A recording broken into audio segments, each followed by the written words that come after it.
Bàn phím 1 triệu bây giờ nó dã man quá anh em ạ. Con phím này không chỉ đẹp đâu, nó còn gõ ngon nữa cơ. Và có một thứ rất độc đáo mà chưa có con phím nào có. Lát nữa mình sẽ cho các bạn xem nhé. Và đây là Mtro G87, một con phím TKL khung nhựa đẹp nhất ở thời điểm hiện tại. Đầu tiên thì về đóng gói thì mình luôn đánh giá rất cao cái sản phẩm của nhà Mtro. Phụ kiện đi kèm rất đầy đủ, từ cái lắp che bụi, dây cáp, dụng cụ nhỏ, switch keycap vân vân. Và quan trọng thì con phím luôn được bọc một lớp siêu nhìn rất là sang. G87 thì vẫn trang bị đầy đủ 3 chế độ kết nối, kèm viên pin lên đến 10.000 mAh, LED cực sáng. Receiver thì vẫn được cất ở phía trước bằng cái miếng nam châm hít rất tiện lợi.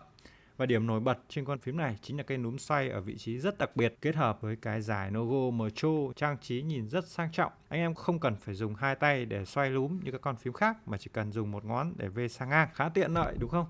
Ngoài ra thì keycap hãng vẫn trang bị loại Cherry PBT Double Shot có phối màu xám nhìn rất ưng mắt.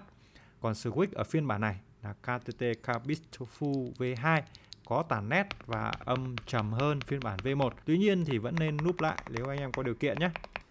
Mình cũng đã tháo con phím này ra và phải công nhận là hàng Mtro tốt nhất là không nên tháo, vì build khung ngàm quá là chặt.